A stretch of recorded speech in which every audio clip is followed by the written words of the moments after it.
Hello and welcome back to the channel, everyone. This is Motor Mike Media, and as always, I'm Motor Mike. Now today I have a list for you guys. This is my favorite vehicles of 2020. Now these are vehicles I could have just made into production, just got unveiled. Maybe it's a new trim level, or even a refresh model. Now this is my list and my list alone. It was very tough to make, but I hope you guys enjoy it. Now this list is in no particular order, but starting at number 10 is the Ford Mustang GT500. And just look at this thing. It's so sinister, mean, and aggressive. Now the GT500 has always been the halo of the Mustangs, and every time it comes out it gets more and more power. Over 700 horsepower, and it can put this power to the ground quite well. There's cool things about it, not only being aggressive looking, but now you have a 7-speed dual clutch transmission. And yes, the manual's gone, but the 7-speed dual clutch transmission just makes these shifts super quick.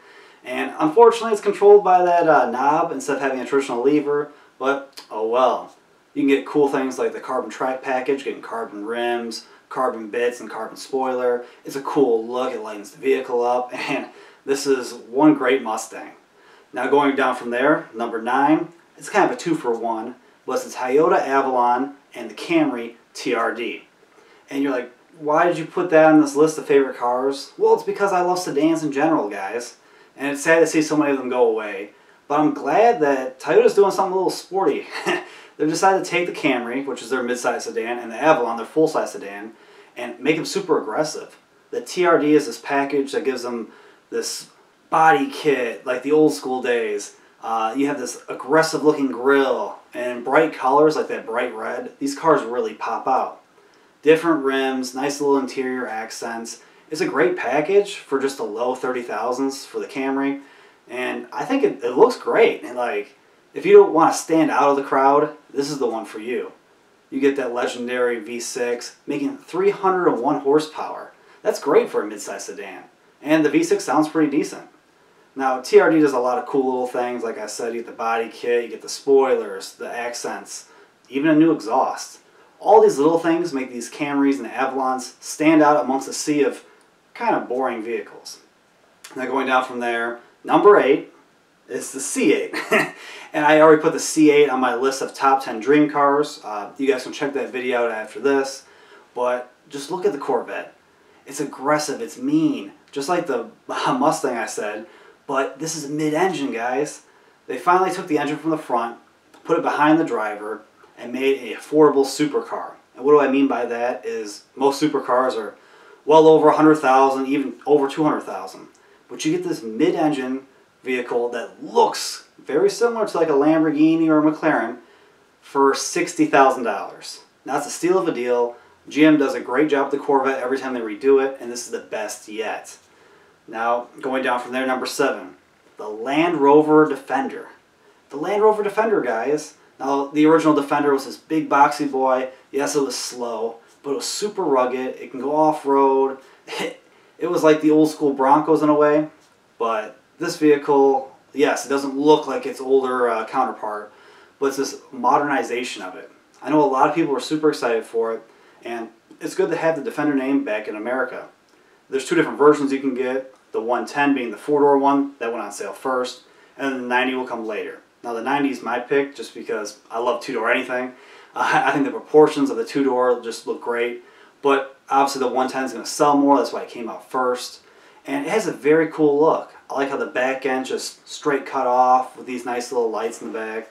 It's a handsome vehicle, but you know it's also rugged too. You can get air ride suspension going into the interior. Everything has this like utilitarian look to it. Nice storage spaces. Everything's up high. You can get a bench seat up front. All these cool things just let you know that yes, you're supposed to get this Land Rover dirty. You're supposed to take it off-road. It's a very nice look, and I hope it sells well, and I'm very excited to see the 90s out on the road. Going down from there, number 6 is the Mini Cooper John Cooper Works GP. Now the GP is the top of the line of the Minis. It's this limited production run hot hatch. It has a giant spoiler on top, and all these like aero kit designs on it. It's supposed to be like this track-oriented Mini Cooper, and I know some people love Minis, some people hate them, but it's cool to get like a super high-performance track version of anything. Now, yes, you don't get the back seat to make it more practical. That's gone. You have this bar across to add stiffness, rigidity. But this thing looks cool. It looks interesting. Over 300 horsepower from a 2-liter 4-cylinder. You got to hold on to that steering wheel tight because it is front-wheel drive. But people that have driven this thing love it on the track. It's a little too stiff for most roads, but it's cool to get this. Limited production runs of any vehicle are always a good thing. Now going down from there, number 5 is the Porsche Taycan. And it's awesome looking. Porsche decided to put their best foot forward to make this all-electric vehicle to compete with Tesla and anyone else that wants to step into the segment. It's a 4-door, long, sleek design. It's practical while being this electric supercar. It has very impressive numbers and a wide range of trims depending on your budget. And yes, it's very expensive.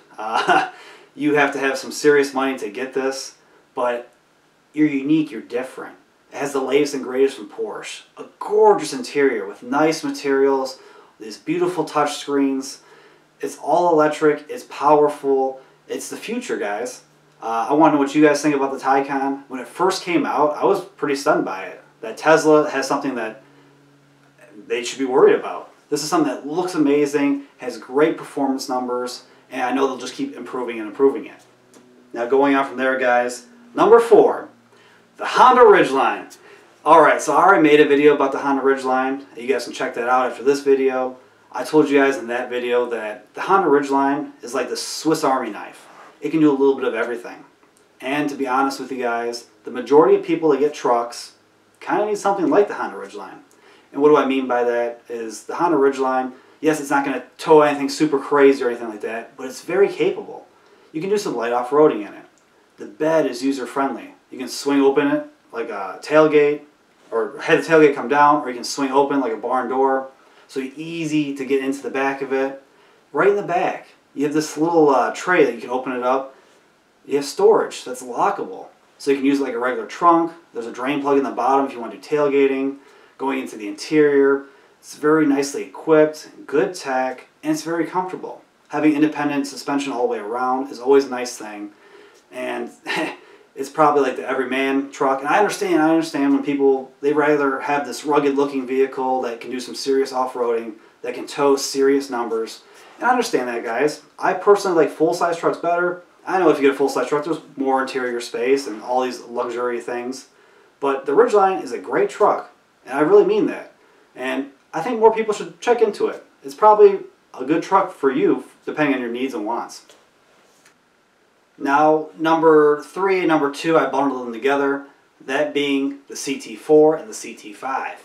Now, like I said, I love sedans, guys. And for a while there, GM was saying, hey, we're going to get rid of almost all of our sedans. And they've slowly done that. The Impala is gone. We know the Malibu has an expiration date. You can look at the Buick Regal. That's gone. The Cruze, gone.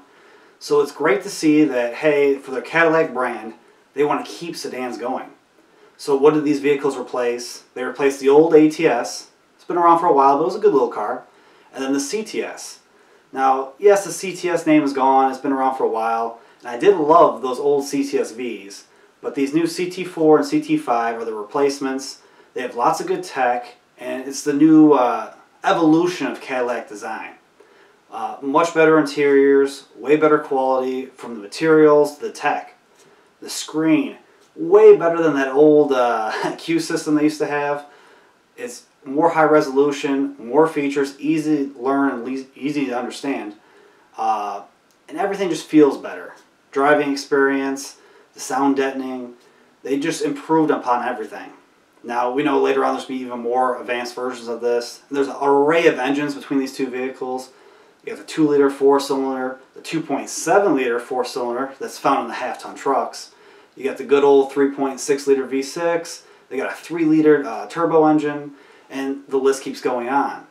These vehicles, I think they're very handsome, and I'm glad to see that GM still wants to make new sedans. And I feel like more people need to look into sedans more. It's sad to see the sedan market keep shrinking and shrinking. But what did I put as number 1? Well, number 1 is the BMW M8 Grand Coupe. And I love this thing. And I know that they're going to make a sedan version. I like the coupe version. But it's a huge large coupe.